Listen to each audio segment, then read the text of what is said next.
Okay, I'm Charles Cook with Aeroverse, your streaming app for aviation, all aviation. Come over and look at it. We're doing a little series here of how the origins of Aeroverse started. And this is Jeff Rowland, my friend. We decided to go all the way back to the beginning of where we got involved in aviation to tell the real underlying story of how we began to do this. So we've looked a little bit at my family. Now we're going to get over to Jeff and look at his story, which is just as interesting, but comes at it a different way. And I think Jeff's really excited to talk about it. So Jeff, really, how did you get started in aviation? Well, that's a great question. As a young kid, I didn't have this background you had, but I was always into mechanical things, be it cars, motorbikes, whatever. But, you know, I was still pretty young when I met a guy. It's interesting. So I'm going this position in this point because I'm only second generation pilot, and I'm not really. The first generation is not very steep, actually. Sure. Like yours, but it's so funny. When I met a man at church, there was a professional pilot and like this big, you know, great guy in the community. It was like, he was so untouchable. It was like, wow, this guy's a pilot. He's got an airstrip at his house and all this stuff. It was just like, he was like untouchable type guy, you know. He was a captain at Continental Airlines, and it was just an incredible thing. And then he walks up to me in church, you know, I'm like 14 years old, and he goes, hey, why don't y'all come over after lunch or come over after church and, you know, we'll have lunch, and hey, I'll take you for an airplane ride. If you like it, I'll teach you how to fly. And I'm like, holy mackerel. I was frozen. Anyway, so that's how it started with me. But then I find out, and of course I was hooked on it. Actually, he didn't take me for a ride. His daughter did. She was a couple of years older than me, and he had these daughters that were all really pretty, you know, winning all the awards at high school and all that. And so I was like, I get to hang out with this good-looking chick. Everybody wants to be with her. She had a '68 Pontiac GTO and everything. Right. That was awesome. I'm riding around Grapevine with her, you know. Yeah. I'm like, I'm a big man all of a sudden. But the point is, she gave me the ride, and so I was hooked. But then I found out my dad was actually a pilot, and he never really talked about it. After the war, he got his license. Him and some of his friends, they bought a couple of surplus airplanes. He had a BT-13 and like a Stinson Reliant or something. Yeah, those were pretty serious airplanes. He just talked about that real casually. Yeah, we bought this BT-13 surplus for like $400. Right. It came full of fuel, and we flew that all over the place. I'm like, really? Well, I know when I was a kid, there were all these little airports, and they'd have a shed, and they were always full of those, what was a Fairchild? Yeah, the PT-22. PT-22 and a BT-13 part was everywhere. Yeah. Exactly. And so I was like, really? And so when this came up that I had this interest, and I mean, him and my mom gladly supported it. Right. You know, she had ridden around with him in a BT-13. I didn't even know that. Right. And so I'm kind of second generation, but I kind of stumbled on it without knowing that. And so he started me, and that's how that happened. Well, one of the funny things you said was, you said, man, he had an airport and a runway and a airplane, gosh. And you were going, man, and you have that. Yet we've done this our whole life. Having a runway and a hangar is not that exotic anymore. No, it's not. It's more work than you think. Yeah, it is. But yeah, he had a. I mean, it was just unbelievable. He lived up kind of on a hill in Colleyville, you know, and he had a swimming pool. Holy mackerel! Not everybody had swimming pools back then. Of course, he's a typical airline pilot. He dug it himself. Sure. You know. And anyway, it was just a crazy time, and he was a delightful person and very giving. And you know, it's interesting in your story you talked about Melissa's family. They were, you know, went over and became missionary pilots. Well, this guy's name was Captain Lynn Wright, and he was also very into that world. And he spent a lot of time in missions because, as a younger man, a pilot, but he took his family to the Bahamas one time. He had won some goofy contest and got a lot on Cat Island, and he said, we're going down to see it. You know, maybe he paid nothing for it, I don't know. Right. But they went down there, and a guy that was there manning the island, and you can still see Cat Island in the Bahamas, a little weird shaped thing, was a missionary there. His name was Seymour Ashley. And I believe I'm right on that. Yes, they became lifelong friends, but that was when he converted to Christianity. Okay. His life changed. He was kind of a wild guy up until then. I've heard other people talk about it. And it changed his life. Well, he was always very much supportive of him, and even when he moved to the Philippines. So he had some ties over there to Southeast Asia also.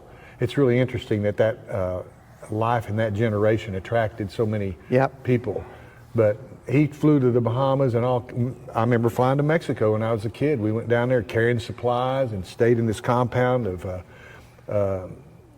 a missionary down there. So anyway, it's an interesting that generation had those things and we crossed paths that way. Well, it was a different group than the modern generation because I grew up with that group being my seniors, and they had witnessed a world war that just devastated nearly every nation, and including this one, you know, because a lot of people lost a family member or had a family member in that thing. And when it was over, everybody had this mindset of, that was terrible, let's fix everything. And we don't have that in this generation, and I think part of it's because they didn't see devastation like that. Well, you don't kill 300,000 American men and not feel the results. Right. And when they call us, my generation, baby boomers. It's because we came back and the people who were alive needed to have some babies. Right. And it changed the course of this country by doing that. Right. And so that's the generation we looked up to. You're exactly right. And anyway, he was a very, very generous man to me, did teach me to fly, and ultimately, and actually his daughter soloed me. You know, well, what airplane, just if you don't Piper mind? PA-11, just like yours. I mean, I'm like, holy mackerel. And you could fly from either seat, you know, and that was a life-changing event. I had several, I've got I can list off the top of my head about 4 life-changing events, and I'm going to leave Cleo out of this. She's a life changer, no question. But I'm talking about in my, younger days. But one was meeting Captain Wright at church. It changed my life. We were lifelong friends. I got to go to his funeral and talk to him way before he died. And even then, I thanked him many times. And specifically one time, I wanted to tell him how much he did for my life. And you'll see what I accomplished. And I'm telling you, it all hinged on that man. And he said, he acknowledged, hey man, we did have a lot of fun, didn't we? Yeah. And I just hope I can do something for someone else as important as he did. But anyway, that event changed my life. I write them down so I don't forget. I'll tell you this, the first sight, and soloing and all that was all fun and games, but as a kid you don't realize how monumental that is. But he allowed me to fly his PA-11 to Rockford, Illinois one time. That was the Oshkosh's day. They used to have the flying in Rockford. Right, that was the big flying. He says, I want my Cub to go to Rockford. And here's your gas credit card. And I teamed you up with some guys that you can go with, And so 10 or 11 of us took off Pappy Spinks' group, and I flew along with them, and we landed everywhere and went to Rockford and come back. And 10 days later, I had solo cross country under my belt. Right. And but anyway, but the life-changing event that happened in that moment was I laid eyes on this little biplane. And I didn't know what it was. Mr. Wright told me, oh, that's a Buicker Youngmeister. And the airplane intrigued me to no end. I read everything I could think, and I just decided I'm having a Buicker. I'm having one someday. And lo and behold, in 1978, I bought one. All right, let's stop right there because that's a whole story in itself, and that's what I want to hear. That event, seeing that airplane, causing me to buy the one I bought. Right. That, if Mark wants to ship over there it sits. I've had it 46. We're gonna get over there in the next episode or two. Well, I still have that airplane, but what it did for me is immeasurable. Right. While I restored that airplane, it came straight from an Air Force overseas. It was no one's ever owned it civilian except me. Right. And I rebuilt that airplane and restored it, and I earned enough experience to get my airframe and power plant mechanics license, which of course helped me get my first job flying jets. And so that airplane was very influential. And not only that part, but I decided at one point, I was a pilot for this little corporation, and I decided I wanted to move on to the airlines. Well, I needed some help with some type ratings and stuff like that, so I go down and borrow money against my Buicker. Yeah. I did that several times in my life. That airplane has been instrumental in helping me professionally just by owning it. And I borrowed money against it when it wasn't even flying. They didn't care. I've always said this, if you really want to learn to fly, people go, what's the first step? Now you're going to need a little help finding the right airplane. Jeff he went to a fly-in and found the right airplane. I'm going to get into my story on what happened to me, because you're going to see here very quickly, Jeff and mine lives begin to parallel. Yep. They parallel, and then all of a sudden they hit together. Yep. And it's very interesting how it happens. But getting back to how do I get into aviation? Buy an airplane. It will put you in neck deep. It's crazy. And it is. It forms a commitment changer. that's daily, because, oh, where's my airplane? Oh, I got to get that. I've got to do this to it. It becomes you either obsess over it and take care of it and fly it, or it goes to nothing and you've got an investment in it. Yeah. I mean, I paid $9,000 for my Buicker. Oh, that sounds like, well, that's nothing. Well, now, let me tell you, 1978, I was making $9,000 a year. That's my point. And I pulled all the stops to afford that airplane, but it has earned me, really, because it was in my life. I probably made $7 or $8 million in my career. Yeah, well, it's incredible what it's done for me. We're going to take a look at that airplane. We're going to go over in a future episode very quickly and look at an airplane nearly exactly like his that did the same thing for me. Yep. But where I want to throw the caution here, the airplane's not the end all. The airplane's the vehicle, and the adventure, you find out the fun you have is right here. And that's why Jeff and I are sitting here together today, is the fun we had with the airplanes, doing this stuff, and that common experience. Yep. And again, that's what Arrowverse is about. That's why you need to join to come see other people's experience. And I'm going to be right up front with you. You can do this also. You can have these type adventures in your life. I won't go any much further with this. I'm going to tell you number 4 life-changing event, and it's all because of these other 3, period. But I also tell you this, I bought this airplane in pieces. So I didn't buy a flying airplane because I couldn't afford one. Not the one I wanted. I mean, I could have afforded a $2,000 Cub maybe. Sure. And I'd have been fine with it, but this came up and it was like, this is my dream plane, I'm getting it. Yeah. So the point is, it did everything for me indirectly, but I rebuilt that airplane myself in a dirt 4 carport. It wasn't even closed in at first. I closed it in with some cheap siding, and I was renting, and the landlord goes, hey, I said, look, I'll take all this off when I'm done. He goes, oh no, leave it, I like it, it's really good. So he's a part of it too when you think about it.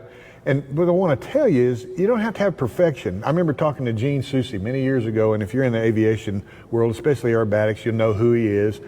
And he got hired at Southern Airways as a young man, and all he had was like pit special time. Right. So you don't have to have G1000 experience and twin. You need some multi-engine time now, I know, to get your ATP and all that baloney, but you can get that on the side. But really all you need to do is bore holes in the sky and have adventures to get to where we got to. Right. And that's what I want to tell you. That airplane was instrumental. Lynn Wright introduced me to aviation. He's the one that told me what a Buicker Youngmaster was, and I made a career on that in a way. Yep. You're going to find out. I'll show you. You're going to hear two two stories that are just nearly interchangeable. And that airplane played an instrumental part of our friendship too. Yes, it did. Yeah. That is how we met, was that airplane. Yeah, and you're going to see it on Arrowverse at some point. I mean, I've always been proud of it, and it's a really neat airplane, and I don't expect everyone else to think it's the greatest thing since sliced bread, but it is the nicest flying airplane, and I've probably been in, 50 types? Maybe I won't exaggerate, it might be more, that I've ever been in. It's everything I ever imagined it to be, and it's better than that, believe it or not. Well, you hit me on how long that Cub was in my family. I still own it, and it was 76, so that's 54 years. I think, well, I had mine in 78, and I think it's at 40, fixing to come up on 47 or 46. And so that's what I was going to ask, how long you owned a Buicker? Yep, since 1978. Yeah. And I mean, and I'm going to pass it along to my son. Right. Who's a private pilot. He's a professional engineer and an executive, or all whatever people do these days, but he's a very experienced pilot, has his own airplane. I'll pass this on to him, and I won't see it, but I think it'll be in our family 100 years when he moves it to his kids. So, to sum it up, you're seeing where our two lives are starting to come together, 76, 78. So, 76, my dad goes out, we buy a Cub in a barn. 78, Jeff goes over and buys really one of the ultimate biplanes ever made, puts it together himself, and starts flying it. And Jeff was a little bit older than me and could do that. I was a little younger and still had a little more to get where we met. But you see where we're starting to form up on what we're doing. So we're going to leave it at that. Come visit us on Arrowverse.com. It's a streaming app. It's on all the streaming services. You can get it on the App Store, Right. Or www.theusualerrorverse.com. I mean, it comes up on all that. And yeah, I think you'd be really shocked at the stuff we have on there. It's not all amateur hour. There's some really good productions that we've done, and then we brought a lot of stuff in, and we're bringing more. Right. And stay tuned to this, because you're really fixing to start hearing the adventures we really had. We've just given you kind of the preamble. So And also, we'll tell you, you want to become a pilot, we'll tell you how to do it. we'll help you do it. Absolutely. Yep. You bet. And there's ways to do it where you don't break the bank, and you can have, I mean, the worst day of learning to fly was great. It's not like going to school, Right. which we hated. No, This is I didn't great like stuff, man. Yep. So- And Jeff and I are both sitting out here on little airports in Texas.